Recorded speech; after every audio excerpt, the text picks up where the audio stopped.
That is Gianni Morbidelli.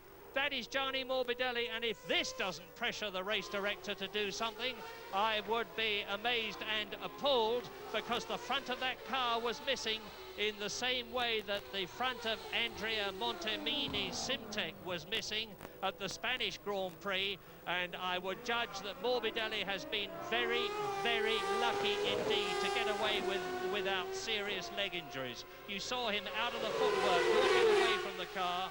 That marshal needn't worry too much about getting his fire extinguisher going. Here's a replay. Let's see what happened. He went straight into the Armco, and the terrific force, because you can see that the front wheels and the suspension, everything right up to the bulkhead has been ripped off. There's one of the wheels on the right rolling out of the race, and still it continues.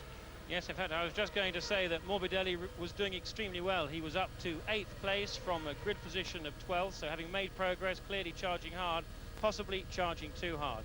Testimony to the strength of the tubs, these carbon fibre chassis. I think once again, these Caterpillar tracked vehicles have been used extensively throughout the weekend. We've seen a number of spins and a very effective means of pulling the cars off the circuit. But by and large, the sand traps, incidentally, that have been here have managed to do a very good job of slowing the cars down before they hit anything hard. But let's just hope, as I'm sure he is, that Morbidelli is okay.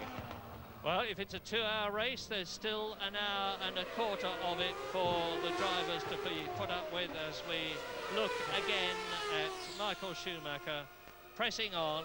He was the first to come upon the Morbidelli problem, and out goes the McLaren of Martin Brundle with the right rear wheel missing.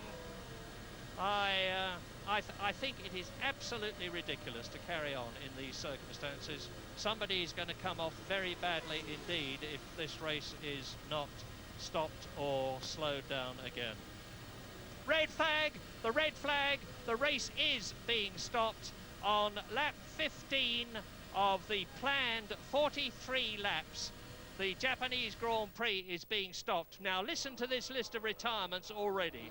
Johnny Herbert spun out. Ukyo Katayama hit the pit wall. Tanaki Inoue hit the pit wall. Then Frank Lagorce spun out. Christian Fittipaldi has disappeared at the same time as Michele Alboreto. Gerhard Berger has stopped. Gianni Morbidelli has stopped, and that is a rescue vehicle going out. And now Martin Brundle, that is 9 out of the 26 starters on lap 15 out of a planned 53, as Michael Schumacher draws to a standstill, and he was leading the Japanese Grand Prix from Damon Hill on the right by 8 seconds on lap 15. What is going to happen again? Well, they're going to have to restart the race. Now, there are all sorts of circumstances in which a race can be stopped and restarted. One of those circumstances requires the race, if it is stopped inside 2 laps, to just be restarted as though nothing had happened. Now, as Flavio Briatore walks down the pit lane, we've got Eddie Jordan waiting to talk to Tony Jardine. What's the news? Eddie, you've been up to the stewards now. We've seen several cars crash, including Martin Brundle's just recently. What's the situation? Well, on my way back down, I did point out that as far as the driver's communication to us, both Eddie and Ruben said that it was virtually impossible to drive in the current conditions. And I expressed in the hardest and strongest possible manner I could, and still would remain within the rules to the stewards. And they've now finally stopped the race. I understand their predicament, but at the end of the day, you know, really in the current situation, the race had to be stopped. Do the other team bosses agree with you? I'm not really interested in the other team bosses. That was my position. I stand by my own decisions. Thank you, Eddie. But Eddie Jordan will not have been alone in his view. Now we're into the second of 2 alternative situations for the race.